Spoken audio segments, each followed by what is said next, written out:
ഇന്ന് നമുക്ക് ടില്ലു സ്ക്വയർ എന്ന തെലുങ്ക് സിനിമയുടെ കഥ നോക്കിയാലോ. കഥയുടെ ചുരുക്കം എന്തെന്നാൽ, പ്രണയിക്കുന്നു എന്ന് പറഞ്ഞ് നായകനൊപ്പം കൂടുന്ന നായിക, സ്ത്രീ വിഷയത്തിൽ മുന്നിലായ നായകൻ അവളെ വിശ്വസിക്കും. എന്നാൽ അതിനു പിന്നിൽ മറ്റൊരു കഥയുണ്ട്. അതെല്ലാവരെയും ഞെട്ടിക്കുന്ന ഒരു ട്വിസ്റ്റ് ആയിരുന്നു. ഈ സിനിമയിൽ പല പല ഭാഗത്ത് കുറെ ട്വിസ്റ്റുകൾ കാണാനായിട്ട് പറ്റും. അതെന്തെന്നൊക്കെ അറിയാൻ എങ്കിൽ നമുക്ക് വേഗം സിനിമയുടെ കഥയിലേക്ക് കടക്കാം. ഈ സിനിമയ്ക്ക് ഒരു ആദ്യ പാർട്ടുണ്ട്. ആദ്യ പാർട്ടുമായി ബന്ധപ്പെട്ട കാര്യങ്ങളൊക്കെ വരുന്ന സമയത്ത് അത് ഞാൻ ഇതിൽ എക്സ്പ്ലെയിൻ ചെയ്യുന്നുണ്ട്. അതിനു മുൻപായിട്ട് വീഡിയോ കാണുന്നവർ ഒന്ന് ലൈക്ക് ചെയ്തിട്ട് കാണാൻ മറക്കരുതേ. സിനിമയുടെ തുടക്കത്തിൽ കാണിക്കുന്നത് ഒരു കല്യാണ വീടാണ്. അവിടുത്തെ കാര്യങ്ങളൊക്കെ നോക്കുന്നത് ടില്ലു ഇവന്റ്സ് ആണ്. ഈ ടില്ലു ആണ് കഥാനായകൻ. മാത്രവുമല്ല, ടില്ലു ഒരു DJ കൂടിയാണ്. ടില്ലുവിന്റെ DJ ആ നാട്ടിൽ വളരെ ഫേമസ് ആയതിനാലാണ് എല്ലാവരും ടില്ലു ഇവന്റ്സിനെ ഏർപ്പാടാക്കുന്നതും. എന്നാൽ അതേ സമയം തന്നെ DJ ചെയ്യുവാനായിട്ട് ടില്ലു അവിടെ ഇല്ല. ടില്ലുവിനെ കല്യാണ പെണ്ണൊക്കെ തിരക്കും. അവന്റെ പ്രോഗ്രാം നടന്നാൽ മാത്രമേ ഇവിടെ എല്ലാ കാര്യങ്ങളും നന്നായി നടക്കൂ എന്നൊക്കെ പറഞ്ഞ് ആകെ പ്രശ്നം. ടില്ലുവിന്റെ അച്ഛനടുത്ത് വന്ന് എല്ലാവരും ബഹളമുണ്ടാക്കുന്ന സമയത്ത് അച്ഛൻ ഉടനെ തന്നെ ടില്ലുവിനെ വിളിക്കും. ടില്ലു അപ്പോൾ എന്ത് ചെയ്യുക? പബ്ബിലിരുന്ന് ഒരു പെൺകുട്ടിയെ വളച്ചെടുക്കുവാനായി നോക്കുകയാണ്. അവളും ഏകദേശം ഗ്രീൻ സിഗ്നൽ കാണിച്ച മട്ടാണ്. ടില്ലുവിന്റെ അച്ഛൻ അവനെ വിളിച്ചിട്ട്, നീ എവിടെയാ? ഇവിടെ പ്രോഗ്രാം തുടങ്ങാൻ സമയമായി എന്ന് അച്ഛൻ പറയുമ്പോൾ, ആര് ജനിച്ചാലും മരിച്ചാലും എല്ലാവർക്കും DJ വേണം, ഒരു ശല്യമായല്ലോ എന്ന് പറഞ്ഞിട്ടാണ് ടില്ലു അവിടേക്ക് പോകുന്നത്. അങ്ങനെ ടില്ലു കല്യാണ വീട്ടിലെത്തി DJ ഒക്കെ നടക്കും. ആഘോഷത്തോടു കൂടി എല്ലാ പരിപാടിയും നടന്നു കഴിഞ്ഞു. എല്ലാവർക്കും സന്തോഷമായി. അവന്റെ DJ എല്ലാവർക്കും ഇഷ്ടമാവുകയും ചെയ്തു. അടുത്ത ദിവസം ടില്ലുവിനൊരു കോൾ വരും. എന്തെന്നാൽ ടില്ലുവിന്റെ പ്രോഗ്രാം ഒക്കെ യൂട്യൂബ് വഴി കണ്ടിട്ട് അയാൾ പ്രോഗ്രാം ബുക്ക് ചെയ്യുവാനായിട്ടാണ് വിളിച്ചത്. പക്ഷെ ടില്ലുവിനാണെങ്കിൽ വലിയ താല്പര്യമേ ഇല്ല.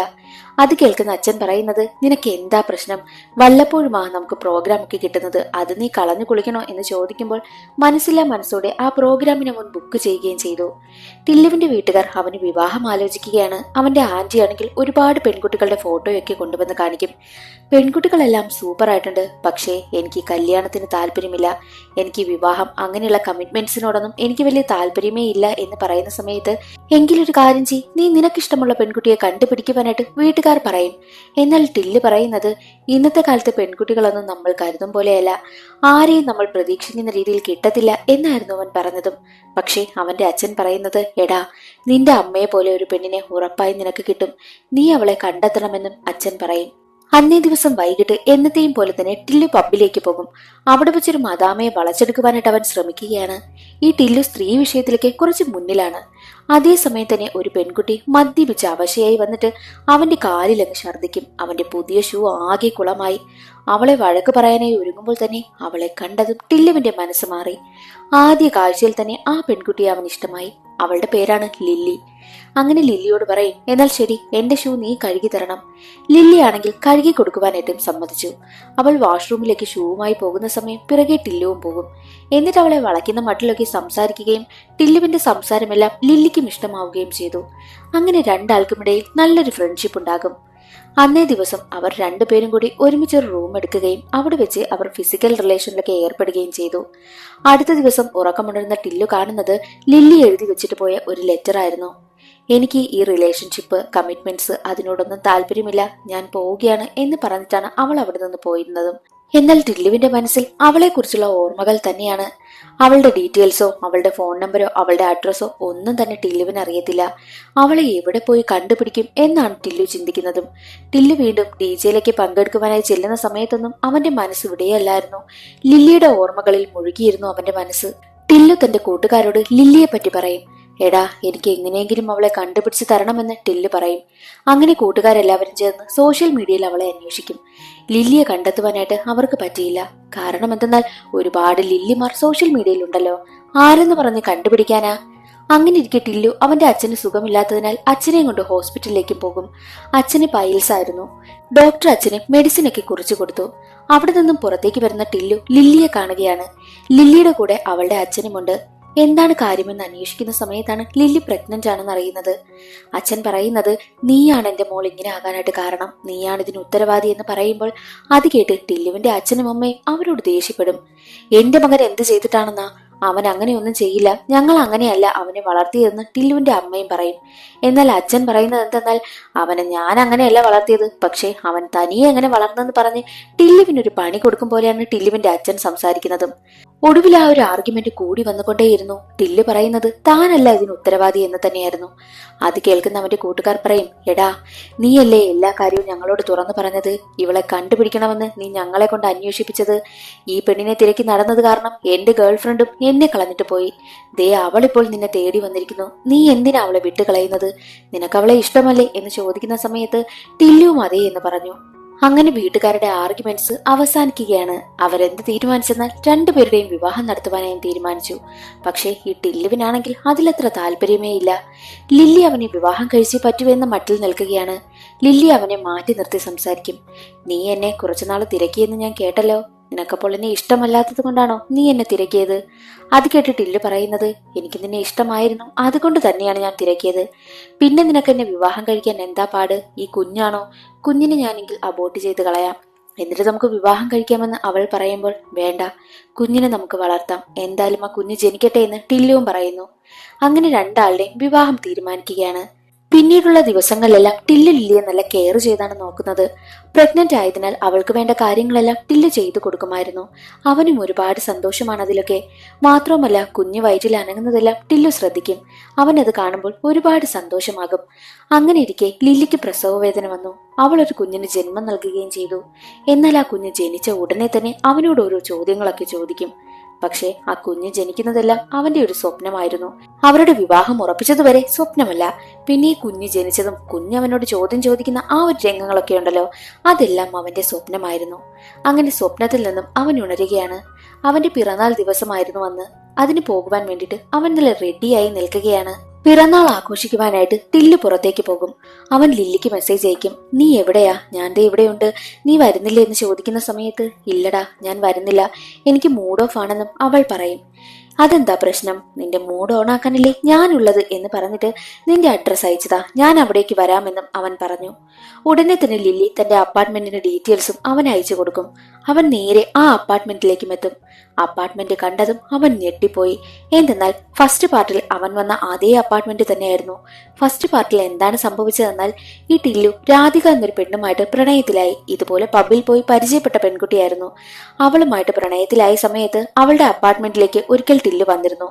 എന്നാൽ അവൾ വിവാഹിതയാണെന്ന കാര്യം ടില്ലുവിന് അറിയത്തില്ലായിരുന്നു. അവൻ വന്നു നോക്കിയപ്പോൾ കാണുന്നത് രാധികയുടെ ഹസ്ബൻഡ് മരിച്ചു കിടക്കുന്നതാണ്. എന്തെന്നാൽ രാധികയും ഹസ്ബൻഡും തമ്മിൽ ഈ ടില്ലുവിന്റെ കാര്യം പറഞ്ഞ് ആർഗ്യുമെന്റ് ഉണ്ടായി. ആ ആർഗ്യുമെന്റിൽ രാധിക തന്റെ ഭർത്താവായ രോഹിത്തിനെ അടിച്ചു കൊന്നുകളയും. എന്നാൽ ടില്ലു അവിടെ എത്തുമ്പോൾ കാണുന്നത് മരിച്ചു കിടക്കുന്ന രോഹിത്തിനെയാണ്. അന്നാണ് ടില്ലു അറിയുന്നത് രാധിക വിവാഹം കഴിഞ്ഞതാണെന്നും. അങ്ങനെ ടില്ലുവും രാധികയും ചേർന്നാണ് ആ ഒരു ഡെഡ് ബോഡി മറവ് ചെയ്ത് കളഞ്ഞതും. അതേ അപ്പാർട്ട്മെന്റിൽ തന്നെയാണ് അവൻ ഇപ്പോൾ എത്തിയിരിക്കുന്നത്. തന്റെ ഫിംഗർ പ്രിന്റ്സ് ഒക്കെ അവിടെ എവിടെയെങ്കിലും പതിയുമോ എന്ന പേടി അവൻ അന്നും ഉണ്ടായിരുന്നു. ദേ ഇപ്പോഴുമുണ്ട്. അതുകൊണ്ട് അവിടെ ക്രിക്കറ്റ് കളിച്ചുകൊണ്ടിരുന്ന ഒരു പയ്യന്റെ ഗ്ലൗസ് ഒക്കെ വാങ്ങിയിട്ടാണ് അവൻ അകത്തേക്ക് കടന്നതും. അകത്ത് ചെന്ന് നോക്കിയപ്പോൾ കാണുന്നത് സങ്കടപ്പെട്ടിരിക്കുന്ന ലില്ലിയാണ്. കാരണം തിരക്കിയ സമയത്ത്, എന്റെ ചേട്ടനെ കാണാതായിട്ട് കുറച്ചു നാളായി, ചേട്ടനെ കുറിച്ച് വല്ലതും അറിയുവാനായിട്ടാണ് ഞാൻ ഇങ്ങോട്ട് വന്നതും. അതിനെന്താ, ചേട്ടനെ കുറിച്ച് നമുക്ക് അന്വേഷിക്കാമല്ലോ എന്നായിരുന്നു ടില്ല് പറഞ്ഞതും. നീ എന്തിനാ ഇവിടെ തന്നെ ഇരിക്കുന്നത്, നമുക്ക് പുറത്തു പോകാമെന്ന് പറയുമ്പോൾ, പറ്റില്ല, എന്റെ ചേട്ടൻ ഇതേ അപ്പാർട്ട്മെന്റിൽ തന്നെയാണ് താമസിച്ചിരുന്നത്, ഞാൻ എന്റെ ചേട്ടനെ കണ്ടുപിടിക്കുമെന്നും അവൾ പറയും. അപ്പോഴാണ് ടില്ലുവിനൊരു കാര്യം മനസ്സിലായത്. എന്തെന്നാൽ മരണപ്പെട്ടു പോയ ആ ഒരു രോഹിത് ഉണ്ടല്ലോ, ടില്ലുവും രാധികയും ചേർന്ന് കുഴിച്ചുമൂടിയ രോഹിത്, അത് ലില്ലിയുടെ ചേട്ടനാണ്. എനിക്ക് എങ്ങനെയെങ്കിലും എന്റെ ചേട്ടനെ കണ്ടെത്തണം, വാ നമുക്ക് സ്റ്റേഷനിൽ പോയി കംപ്ലൈന്റ് കൊടുക്കാമെന്ന് ലില്ലി പറയുന്ന സമയത്ത്, കംപ്ലൈന്റ് ഒന്നും കൊടുക്കണ്ട, നമുക്ക് അന്വേഷിക്കാമെന്ന് ടില്ല് പറയും. കാരണം അവന് പേടിയായി തുടങ്ങി. പോലീസ് അന്വേഷിച്ചാൽ ഉറപ്പായും ടില്ല് കൊടുങ്ങുമല്ലോ. അതേസമയം തന്നെ രോഹിത്തിന്റെ ഒരു ഫ്രണ്ടായിട്ടുള്ള പുരുഷോത്തമൻ അവിടേക്ക് വരികയാണ്. രോഹിതിനെ കണ്ടുപിടിക്കാനുള്ള ഒരു ലീഡ് നമുക്ക് കിട്ടിയിട്ടുണ്ട്. അവന്റെ മാപ്പ് വെച്ച് നമുക്ക് ട്രാക്ക് ചെയ്തു പോകാം. അവൻ ലാസ്റ്റ് ആയിട്ട് എവിടെയാണ് പോയതെന്നൊക്കെ നമുക്ക് കണ്ടുപിടിക്കാമെന്ന് പറഞ്ഞ് അവരെയും കൂട്ടിക്കൊണ്ട് പോകുവാനായും ഒരുങ്ങും. എന്നാൽ ലില്ലി പറയുന്നത്, ഇന്ന് നിന്റെ പിറന്നാളല്ലേ, നീ പോയി അടിച്ചു പൊളിക്ക് എന്ന് പറയും. എന്നാൽ ടില്ലുവിനാണെങ്കിൽ അതിന് മനസ്സ് വരുമോ? ഇല്ല, ഞാനും കൂടെ വരാമെന്ന് പറഞ്ഞ് അവർക്കൊപ്പം പോവുകയാണ്. ഒടുവിൽ ആ മാപ്പ് ചെന്ന് അവസാനിക്കുന്നത് ഒരു സ്ഥലത്തായിരുന്നു. ആ സ്ഥലം ഏതെന്നാൽ അന്നവനെ കുഴിച്ചു മൂടുവാനായിട്ട് ടില്ലുവും രാധികയും ചേർന്ന് സാധനങ്ങളൊക്കെ വാങ്ങാൻ പോയി. ആ സ്ഥലമാണ് അവസാനമായി ചെന്നെത്തിയതും. പിന്നെയും കുറച്ചുകൂടി മുന്നോട്ട് പോകും. അവിടെ ചെന്ന് മാപ്പ് അവസാനിക്കുകയാണ്. അവസാനമായി മാപ്പ് ചെന്ന് നിന്ന സ്ഥലം കാണുമ്പോൾ ലില്ലിക്കൊരു കാര്യം മനസ്സിലാകും.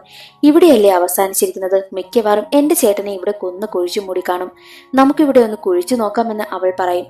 പക്ഷെ അവരുടെ കയ്യിൽ കുഴി തോണ്ടാനായിട്ട് വേണ്ടിയിട്ടുള്ള സാധനങ്ങളൊന്നുമില്ല. ടില്ലു പറയും, എന്റെ കയ്യിലുണ്ട്, ഞാൻ എടുത്തുകൊണ്ട് വരാമെന്ന് പറഞ്ഞ് അവൻ കാറിനടുത്തേക്ക് പോകും. എന്നാലും ലില്ലിക്ക് സംശയം ഇവന്റെ കയ്യിൽ എങ്ങനെയാ ഇതൊക്കെ വന്നത് എന്നായിരുന്നു. എന്നാൽ ടില്ലു എന്ത് ചെയ്യും? അവരുടെ കയ്യിൽ നിന്നും എങ്ങനെയെങ്കിലും രക്ഷപ്പെടാമെന്ന് കരുതി കാറിന്റെ പുറകുവശത്തോടെ അവൻ ഓടി രക്ഷപ്പെടുവാനായി നോക്കുമ്പോൾ ഒരു ടീമിന്റെ കയ്യിൽ അവൻ വന്ന് പെടുകയാണ്. അവരുടനെ തന്നെ അവനെ കടത്തിക്കൊണ്ടു പോവുകയും ചെയ്തു. ആ ടീം ആരെന്നാൽ ഈ മൂവിയുടെ ഫസ്റ്റ് പാർട്ടില് ഈ രാധികയും ടില്ലുവും ചേർന്ന് ഒരു ഗുണ്ടാ ഗ്യാങ്ങുമായി ഒരു പ്രശ്നമുണ്ടാക്കിയിരുന്നു. അതിൽ ഗുണ്ടാ തലവനെ പിടിച്ച് കെട്ടിയിട്ടിട്ട് അവന്റെ കാശും കുറെ സാധനങ്ങളൊക്കെ അവർ അടിച്ചുകൊണ്ട് പോയിരുന്നു. ആ ഗുണ്ടാ തലവനാണ് ഇപ്പോൾ ടില്ലുവിനെ കണ്ടുപിടിച്ചിരിക്കുന്നത്. അവരുടെ കയ്യിൽ വന്ന് പെട്ടിരിക്കുകയാണല്ലോ. ഇനി എന്താകും ടില്ലുവിന്റെ അവസ്ഥ എന്ന് നമുക്ക് ഊഹിക്കാവുന്നതേയുള്ളൂ. ടില്ലുവിനെ കൊല്ലുവാനായിട്ട് ആ ഒരു ഗുണ്ടാ തലവൻ നോക്കും. അവനെ ഒരുപാട് ഉപദ്രവിക്കും. അതേസമയം തന്നെ അവിടെ ഒരു കാറ് വന്ന് നിൽക്കുകയാണ്. ആ കാറിൽ നിന്നും ഒരു പെൺകുട്ടി ഇറങ്ങി വരും. അവളുടെ കയ്യിൽ തോക്കുമൊക്കെ ഉണ്ടായിരുന്നു. ആ പെണ്ണിനെ കണ്ടതും ടില്ലു ഞെട്ടി. അത് മറ്റാരുമല്ല, ലില്ലി തന്നെയായിരുന്നു. ലില്ലി അന്ന് കുറച്ച് വ്യത്യാസമായിരുന്നു. കയ്യിൽ തോക്കൊക്കെയായി നല്ല സ്റ്റൈലിഷ് ലുക്കിലാണ് അവൾ ഇറങ്ങി വരുന്നതും. കയ്യിൽ തോക്കൊക്കെ പിടിച്ച് നിൽക്കുന്നത് കണ്ട് ടില്ലു തന്നെ ഞെട്ടിപ്പോകും. ഇവളുടെ കയ്യിൽ എങ്ങനെയാ തോക്ക് വന്നത്? ഇവൾ ആരാ എന്നൊക്കെ ടില്ലു ചിന്തിക്കും. അതേസമയം തന്നെ ലില്ലി അവിടെ ഉണ്ടായിരുന്നവരൊക്കെ വെടിവെച്ചിട്ട് ഗുണ്ടാ തലവനോട് പറയും, എടാ, നീ അങ്ങനെ രക്ഷപ്പെട്ടു പോകാമെന്ന് കരുതിയോ? നിന്നെ പിടികൂടുവാൻ വേണ്ടിയിട്ടാണ് ഞാൻ ഇത്രയും കഷ്ടപ്പെട്ടത്. എന്നിട്ട് ദേ നീ ഇവനെ കൊന്നിട്ട് രക്ഷപ്പെടാമെന്ന് കരുതിയോ? ഇവനെ വെച്ചാ ഞാൻ നിന്നെ പൂട്ടാനായിട്ടിരുന്നതെന്നും ലില്ലി പറയുന്നു. അപ്പോഴാണ് ഒരു കഥ കാണിക്കുന്നത്. എന്തെന്നാൽ ഈ ലില്ലി യഥാർത്ഥത്തിൽ ഇന്ത്യൻ സ്പൈ ഏജന്റ് ആണ്. ഈ ഗുണ്ടാ തലവനെ പിടികൂടുവാൻ വേണ്ടിയിട്ടാണ് അവൾ അങ്ങനെ വേഷം കെട്ടി വന്നതും ടില്ലുവുമായിട്ട് അടുപ്പം കാണിച്ചതും. യഥാർത്ഥത്തിൽ ഈ ലില്ലി പ്രഗ്നന്റ് ഒന്നുമല്ല. അവനെ എങ്ങനെയും തന്റെ വശത്തേക്ക് കൊണ്ടുവന്നിട്ട് അവൻ വഴി ഈ ഗുണ്ടാ തലവനെ പിടികൂടുക എന്നതായിരുന്നു അവളുടെ ലക്ഷ്യവും. ഇവർക്കിടയിലുണ്ടായിരുന്ന പ്രശ്നമെല്ലാം അവൾക്ക് നന്നായിട്ട് അറിയാം. ടില്ലുവിനെ എങ്ങനെയെങ്കിലും തന്റെ വശത്ത് കൊണ്ടുവരുവാൻ വേണ്ടിയിട്ടാണ് കള്ളക്കഥകളൊക്കെ പറഞ്ഞ് അവനോടൊപ്പം കൂടിയതും അവൻ വഴി ഗുണ്ടാ തലവനെ പിടികൂടുക. അതിനു വേണ്ടിയിട്ട് വന്നെത്തിയിരിക്കുകയാണ് ഈ ലില്ലിയും. ലില്ലിയുടെ ഈ ഒരു മാറ്റം കണ്ട് ടില്ലു ഞെട്ടിപ്പോകും. ലില്ലി മനഃപൂർവ്വമാണ് ടില്ലുവിനെ കുറിച്ചുള്ള കാര്യങ്ങളെല്ലാം അന്വേഷിക്കുവാനായി തുടങ്ങിയത്. എന്തെന്നാൽ ഈ ടില്ലുവിനെ അവൾക്ക് കൂടെ നിർത്തണം. ഈ ഗുണ്ടകളെയൊക്കെ പിടികൂടുവാൻ വേണ്ടിയിട്ടാണ് അവൾ അങ്ങനെ ചെയ്തതും. അത് മാത്രമല്ല, അതിന് പിന്നിൽ മറ്റൊരു കാര്യവുമുണ്ട്. അത് വഴിയേ പറയാം. ടില്ലുവിനെ തന്റെ വശത്തേക്ക് കൊണ്ടുവരണം. അവനുള്ളിൽ ഒരു പേടി വരുവാൻ വേണ്ടിയിട്ടാണ് അന്ന് നടന്ന ആ രോഹിത്തിന്റെ സംഭവം അതുപോലെ അവൾ റീക്രിയേറ്റ് ചെയ്യുവാനായും ശ്രമിച്ചതും. രോഹിത്തിന്റെ സഹോദരിയാണ് താനെന്നൊക്കെ അവൾ കള്ളം പറഞ്ഞതാണ്. ടില്ലുവിനെയും കൂട്ടി ഒരു പാലത്തിനടിയിലേക്കാണ് ലില്ലി വന്നതും. അവിടെ വെച്ച് ഒരാളെ അവർ കാണുകയാണ്. അതാരെന്നാൽ ഈ ടില്ലുവും രാധികയും ചേർന്ന് രോഹിത്തിനെ കുഴിച്ചു മൂടിയല്ലോ, അതൊരാൾ കണ്ടിരുന്നു. അയാൾ അത് വീഡിയോ പിടിക്കുകയും ചെയ്തു. അത് ഈ ടില്ലു കണ്ട സമയത്ത് എങ്ങനെയെങ്കിലും അയാളെ കാശ് കൊടുത്ത് ഒതുക്കുകയാണ് ഫസ്റ്റ് പാർട്ടിൽ ചെയ്തിരുന്നതും. അയാളെ ഇപ്പോൾ ലില്ലി കണ്ടുപിടിച്ചു കൊണ്ടുവന്നിരിക്കുകയാണ്. അയാളിൽ നിന്നും ലില്ലി ആ ഒരു ഫുട്ടേജ് വാങ്ങിയിട്ടുണ്ട്. ഇനി നീ ഞാൻ പറഞ്ഞതുപോലെയെല്ലാം അനുസരിച്ചില്ല എന്നുണ്ടെങ്കിൽ ഉറപ്പായും നിന്റെ ഈ ഫുട്ടേജ് ഞാൻ പുറത്തുവിടും. നീ ജയിലിലുമാകുമെന്ന് അവനെ വിരട്ടും. എന്നിട്ട് ലില്ലിയുടെ ആവശ്യം എന്തെന്ന് അവൾ തുറന്നു പറയുകയാണ്. ഈ ലില്ലി ഒരു സ്പൈ ഏജന്റ് ആയിട്ടാണല്ലോ വർക്ക് ചെയ്യുന്നത്. അവൾക്കൊരു ടാസ്ക് കിട്ടുകയാണ്. എന്തെന്നാൽ ശേഖർ എന്ന് പറയുന്ന ഒരു മോസ്റ്റ് വാണ്ടഡ് ക്രിമിനൽ ഉണ്ട്. അയാളെ എൻകൗണ്ടർ ചെയ്യണം. അതിനൊരുപാട് പേർ ശ്രമിച്ചിട്ടുണ്ട്, പക്ഷെ നടന്നില്ല. കാരണം പോലീസിൽ തന്നെ അയാൾക്ക് വേണ്ടിയിട്ടും ഒരാൾ സ്പൈ ആയിട്ട് വർക്ക് ചെയ്യുന്നുണ്ട്. അതിതുവരെ അവർക്ക് കണ്ടെത്തുവാനായിട്ടും കഴിഞ്ഞിട്ടില്ല. പക്ഷെ പോലീസിലുള്ള ആളല്ലാതെ പുറത്തു നിന്നും ഒരാളെ അവർക്ക് കൊണ്ടുവരണം. പുറത്തുള്ള ഒരാളുടെ സഹായത്തോടു കൂടി ശേഖറിനെ എൻകൗണ്ടർ ചെയ്യണമെന്നാണ് ലില്ലിയുടെ പ്ലാൻ. എന്തിനാണ് അവർ ടില്ലുവിനെ തന്നെ തീരുമാനിച്ചതെന്നാൽ ടില്ലുവിന്റെ DJ ഷോ ഈ ശേഖർ ബുക്ക് ചെയ്തിട്ടുണ്ട്. അതുകൊണ്ട് തന്നെയാണ് ടില്ലു വഴി അയാളെ കൊന്നു കളയാമെന്ന് ഇവർ പ്ലാൻ ചെയ്തതും. ലില്ലിയുടെ പ്ലാനുകളെല്ലാം കേട്ട ടില്ലുവിനാണെങ്കിൽ തല പൊട്ടും പോലെ തോന്നും. എനിക്ക് 2 ദിവസം സമയം തരണം. നിങ്ങൾ പറയുന്നതെല്ലാം ഞാൻ കേൾക്കാം. പക്ഷേ എനിക്ക് കുറച്ച് റെസ്റ്റ് എടുക്കാൻ വേണ്ടിയിട്ട് കുറച്ച് ദിവസം സമയം വേണം. ഒരു 2 ദിവസം. അതുവരെ 2 ദിവസം ആരും എന്നെ ശല്യം ചെയ്യരുതെന്ന് ടില്ലു പറയുന്നു. അങ്ങനെ അവൻ വീട്ടിലേക്ക് എത്തും. വീട്ടിലെത്തുന്ന സമയത്തും അവൻ ഓരോ കാര്യങ്ങൾ ആലോചിക്കും. എന്തെന്നാൽ ലില്ലി തന്നെ സ്നേഹിച്ച് പ്രണയിക്കുന്നു എന്ന് കള്ളം പറഞ്ഞാണല്ലോ തന്നെ കുടുക്കിയിരിക്കുന്നത്. അവൾ യഥാർത്ഥത്തിൽ തന്നെ പ്രണയിച്ചിരുന്നില്ല എന്ന കാര്യമൊക്കെ അവൻ ചിന്തിക്കുകയാണ്. മാത്രമല്ല, അവർ പറയുന്നതെല്ലാം അനുസരിച്ചില്ല എന്നുണ്ടെങ്കിൽ ആ ഒരു ഫുട്ടേജ് ലീക്കായി കഴിഞ്ഞാൽ തന്നെ ഉറപ്പായും പോലീസ് അറസ്റ്റ് ചെയ്യും. തന്റെ ജീവിതം അതോടുകൂടി പോകുമെന്ന ടെൻഷനാണ് ടില്ലുവിന്. അന്നേ ദിവസം അവൻ കിടന്നുറങ്ങി. അടുത്ത ദിവസം രാവിലെ ആയപ്പോൾ പാട്ടും ബഹളവും ഒക്കെ കേൾക്കുന്നു. എണീച്ചു ചെന്നപ്പോൾ കാണുന്നത് അവിടെ വിവാഹത്തിനുള്ള ഒരുക്കങ്ങളൊക്കെ നടക്കുകയാണ്. ചടങ്ങിൽ പങ്കെടുക്കാനായിട്ടിരിക്കുന്ന ലില്ലിയെ കാണുമ്പോൾ ടില്ലുവിന് വല്ലാത്ത ദേഷ്യമാണ്. അവൻ അവളെ മാറ്റി നിർത്തിയിട്ട് പറയുന്നുണ്ട്, എന്റെ പാരന്റ്സിനൊന്നും ഇക്കാര്യം അറിയത്തില്ല. നീ നിന്റെ ആവശ്യത്തിന് വേണ്ടിയിട്ടാണ് എന്നോടൊപ്പം കൂട്ടുകൂടി നടക്കുന്നതെന്ന് അവർക്കറിയത്തില്ല. നീ അവരെ കൂടി ഇതിലേക്ക് വലിച്ചിഴക്കരുത് എന്നൊക്കെ പറയുന്ന സമയത്ത് ലില്ലി പറയുന്നുണ്ട്, എനിക്കും അതിൽ നല്ല സങ്കടമുണ്ട്. ഞാൻ എന്റെ ആവശ്യത്തിന് വേണ്ടി മാത്രമാണ് നിന്നോട് വന്നത്. പക്ഷേ എനിക്കിപ്പോൾ എന്തോ നിന്നോടൊപ്പം സഹകരിച്ചപ്പോൾ നിന്നോടൊരു പ്രണയമൊക്കെ എനിക്ക് തോന്നുന്നു എന്നൊക്കെ പറയുമ്പോഴും ടില്ലുവിന് അവളോട് ആകെ ദേഷ്യമാണ് തോന്നുന്നത്. എന്നിട്ട് ടില്ലു ചോദിക്കുന്നത്, നിന്റെ പ്ലാൻ എന്താ? എന്തായാലും നീ നിന്റെ ആവശ്യത്തിന് വേണ്ടിയല്ലേ എന്നെ കല്യാണം കഴിക്കുന്നത്. അപ്പോൾ നിന്റെ പ്ലാൻ എന്നോട് പറയുവാനായും പറഞ്ഞു. ടില്ലുവിന്റെ DJ ഷോ ശേഖർ ബുക്ക് ചെയ്തെന്ന് പറഞ്ഞല്ലോ. എങ്ങനെയെന്നാൽ അന്ന് ടില്ലുവിന് ഒരു കോൾ വന്നു. യൂട്യൂബിൽ നിന്ന് നിങ്ങളുടെ പ്രോഗ്രാം കണ്ടു, ഇഷ്ടമായി, അതുകൊണ്ട് ഞങ്ങൾ ബുക്ക് ചെയ്യുന്നു എന്നൊക്കെ പറഞ്ഞൊരാൾ വിളിച്ചല്ലോ. അത് യഥാർത്ഥത്തിൽ ശേഖർ തന്നെയായിരുന്നു. ശേഖറിന്റെ ആ ഒരു ഇവന്റിൽ പങ്കെടുക്കുവാനായിട്ട് ടില്ലുവും പോകുന്നുണ്ടല്ലോ. ആ ഒരു ഇവന്റിൽ വെച്ച് തന്നെ ടില്ലു അയാൾക്ക് ഒരു സ്വീറ്റ് കൊടുക്കണം. ആ ഒരു സ്വീറ്റിൽ വിഷം കലർത്തിയിട്ടുണ്ടാകും. അതുറപ്പായും ടില്ലു അയാൾക്ക് കൊടുക്കണം. അത് കഴിച്ച് അയാൾ മരണപ്പെടും. ഇതാണ് അവരുടെ പ്ലാൻ. എന്നാൽ ടില്ലു പറയുന്നത്, ഇതൊക്കെ ഓൾഡ് ഫാഷൻ അല്ലേ, ഇതൊക്കെ എവിടെയെങ്കിലും നടക്കുമോ എന്ന് ചോദിക്കുന്ന സമയത്ത് നടക്കും, നീ ഇത് ചെയ്യണം എന്നായിരുന്നു ലില്ലി പറഞ്ഞതും.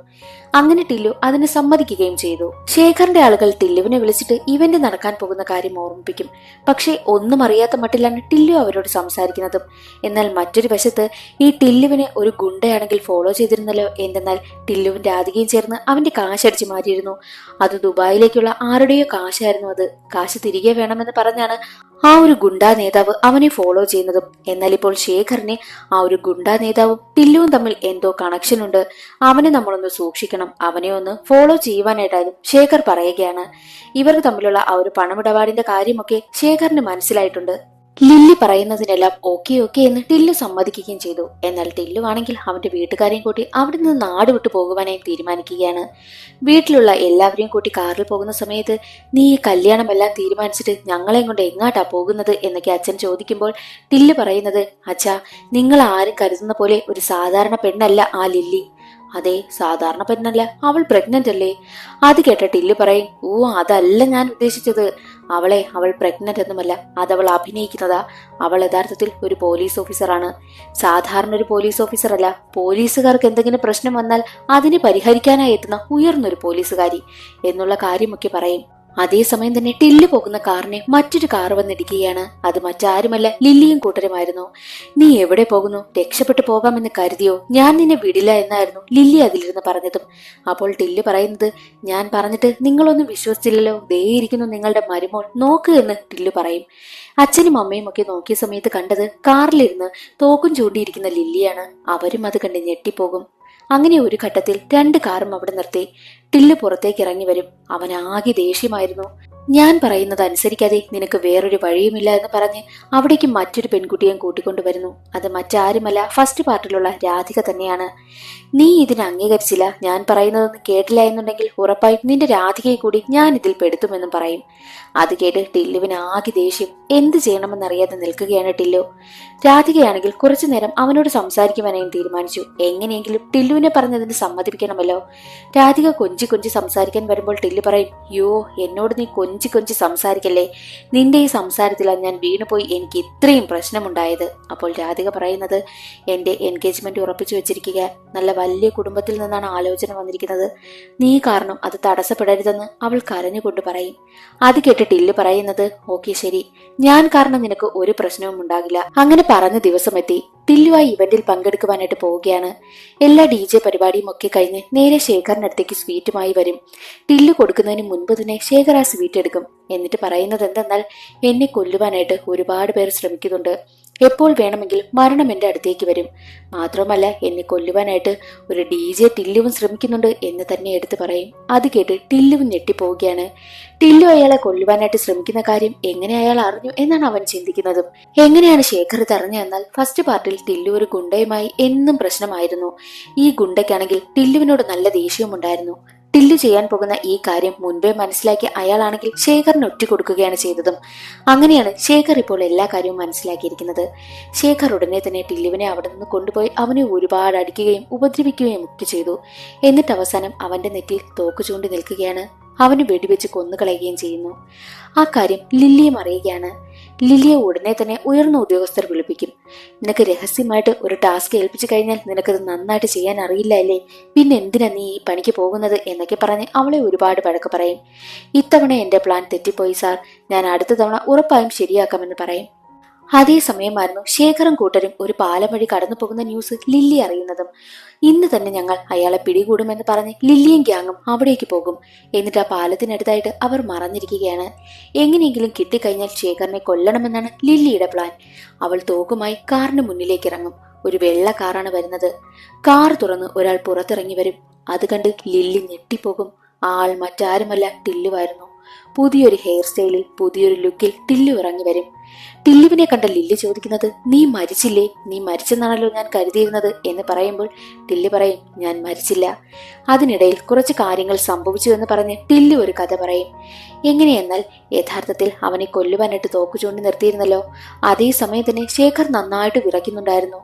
അടി വാങ്ങി കൂട്ടുന്നതെല്ലാം ഞാൻ, പക്ഷേ വിറയ്ക്കുന്നതെല്ലാം നീയാണല്ലോ എന്ന് ശേഖറിനോട് ചോദിക്കുമ്പോൾ ശേഖർ പറയും, അതാണ്, ഞാനാണല്ലോ വിറയ്ക്കുന്നത്, അതെന്താന്ന് എനിക്കറിയത്തില്ല എന്ന് പറയുമ്പോൾ ടില്ല് പറയും, നിന്റെ ശരീരത്തിൽ വിഷം ചെന്നിട്ടുണ്ട്. ഞാൻ തന്നിട്ടുള്ള ആ ഒരു സ്വീറ്റ് നീ കഴിച്ചില്ല, പക്ഷേ നീ പാല് കുടിച്ചല്ലോ, അതിനുള്ളിലാണ് ഞാൻ വിഷം കലർത്തിയതെന്ന് ടില്ല് പറയും. ടില്ലു എങ്ങനെയാണ് പാലിൽ വിഷം കലർത്തിയതെന്നാൽ ശേഖറിന്റെ മരണം കാത്തിരിക്കുന്ന ഒരു വലിയ ശത്രു ശേഖറിനുണ്ട്. അയാളുമായിട്ട് ടില്ലു കൂട്ടാകും. എന്നിട്ട് ആരും അറിയാതെ അയാളുടെ സഹായത്തോടു കൂടിയാണ് ടില്ലു പാലിൽ വിഷം കലർത്തിയതും. പക്ഷെ അതൊന്നും ശേഖർ അറിഞ്ഞിട്ടേയില്ല. ആ പാല് കുടിച്ച് ശേഖർ ഇപ്പോൾ മരണപ്പെടുന്ന അവസ്ഥയായി. ടില്ലുവിനെ കൊല്ലാതെ അവനെ രക്ഷിച്ചു കഴിഞ്ഞാൽ ഇപ്പോൾ അവന് കുറെ പരിക്കൊക്കെ പറ്റിയിരിക്കുകയാണല്ലോ. അതിൽ നിന്നുമെല്ലാം അവനെ രക്ഷിച്ചു കഴിഞ്ഞാൽ ഉറപ്പായും ശേഖറിന്റെ ജീവനെ രക്ഷിക്കാമെന്നും ടില്ലു പറയുന്നു. അങ്ങനെ രാജകീയ മര്യാദയോടുകൂടി ടില്ലുവിനും ആരോഗ്യമൊക്കെ അയാൾ തിരിച്ചു കൊടുത്തു. അങ്ങനെയാണ് ടില്ലു ആ ഒരു ശേഖറിനെയും രക്ഷിച്ചത്. എന്നിട്ട് ടില്ലു ശേഖറിനെ പിടികൂടി അവനെ പിടികൂടുവാനായിട്ട് കാത്തിരിക്കുന്ന റോ ഏജൻസി ഉണ്ടല്ലോ, അവരെ ഏൽപ്പിക്കുകയും ചെയ്തു. എന്നാൽ അപ്പോഴാണ് ഒരു ട്വിസ്റ്റ് പുറത്താകുന്നത്. എന്തെന്നാൽ ഈ ശേഖറിന് പോലീസിലുള്ള എല്ലാ കാര്യങ്ങളും പറഞ്ഞു കൊടുക്കുന്ന ഒരു സ്പൈ ഉണ്ടെന്ന് പറഞ്ഞില്ലേ, അത് മറ്റാരുമല്ല, ലില്ലി തന്നെയായിരുന്നു. ലില്ലിയാണ് എല്ലാ കാര്യങ്ങളും ശേഖറിന് പറഞ്ഞു കൊടുക്കുന്നതും. പോലീസിനും അവൾ ഡ്യൂട്ടി ചെയ്യും, ശേഖറിനും അവൾ ഡ്യൂട്ടി ചെയ്യും. അത്തരമൊരു ക്രിമിനൽ പ്രവൃത്തിയാണ് ലില്ലി ചെയ്തുകൊണ്ടിരുന്നതും. അക്കാര്യമെല്ലാം ഇപ്പോൾ ടില്ലുവിന് മനസ്സിലായിരിക്കുകയാണ്. മാത്രവുമല്ല, ഈ ഒരു ശേഖറിനെ പിടികൂടുവാനായിട്ട് തീരുമാനിച്ച കാര്യം ലില്ലിക്ക് അറിയാമല്ലോ. ശേഖർ പിടിയിലായി കഴിഞ്ഞാൽ ഉറപ്പായും എല്ലാ കാര്യങ്ങളും ഒറ്റിക്കൊടുക്കുന്ന ലില്ലിയാണെന്ന് പുറത്തു വരും. അങ്ങനെ പുറത്തു വരാതിരിക്കാനായിട്ടാണ് ലില്ലി കൊല്ലുവാനായിട്ട് തീരുമാനിച്ചത്. ലില്ലിയുടെ പേഴ്സണൽ ആവശ്യം മാത്രമായിരുന്നു ശേഖർ കൊല്ലപ്പെടുക എന്നത്. അതിനു വേണ്ടിയിട്ടാണ് അവൾ ടില്ലുവിനെ കൂട്ടുപിടിച്ചതും. പക്ഷെ മറ്റുള്ളവർക്ക് അവനെ പിടികൂടണമെന്ന് മാത്രമേ ഉണ്ടായിരുന്നുള്ളൂ. അങ്ങനെ ലില്ലിയുടെ കള്ളത്തരങ്ങളെല്ലാം ഇപ്പോൾ പുറത്തായിരിക്കുകയാണല്ലോ. ടില്ലുവാണ് എല്ലാം പോലീസിന് ഒറ്റിക്കൊടുത്തതും. പോലീസും ലില്ലിയെ പിടികൂടുവാനായിട്ട് അവിടെ എത്തുകയാണ്. ലില്ലി കണ്ണ് നിറഞ്ഞുകൊണ്ട് അവനോട് ചോദിക്കും, നീ അന്ന് രാധികയെ അറസ്റ്റ് ചെയ്തപ്പോൾ നീ അവളെ ജയിലിൽ നിന്ന് പുറത്തിറക്കിയില്ലേ, അതുപോലെ നീ എന്നെയും പുറത്തിറക്കുമോ എന്ന് ചോദിക്കുന്ന സമയത്ത് ടില്ലു പറഞ്ഞ മറുപടി എന്തെന്നാൽ, രാധിക എന്നെ പ്രണയിച്ചാണ് ചതിച്ചത്, എന്നാൽ നീയാണെങ്കിലോ പ്രണയിക്കുന്നു എന്ന് പറഞ്ഞാണ് എന്നെ ചതിച്ചത്. അതും പറഞ്ഞ് അവൻ അവിടെ നിന്ന് പോകും. അതോടുകൂടി മൂന്നാം പാർട്ടിനുള്ള സൂചനയും നൽകിക്കൊണ്ട് സിനിമ അവസാനിക്കുകയാണ്. ഇന്നത്തെ ഈ വീഡിയോ എല്ലാവർക്കും ഇഷ്ടമായെന്ന് കരുതുന്നു. ഇഷ്ടമായാൽ ഒന്ന് ലൈക്ക് ചെയ്ത് സപ്പോർട്ട് ചെയ്യാനും ചാനൽ ഇഷ്ടമായാൽ സബ്സ്ക്രൈബ് ചെയ്യാനും മറക്കരുതേ. അടുത്തൊരു സിനിമയുടെ കഥയിൽ കാണാം. അതുവരെ എല്ലാവർക്കും ബൈ.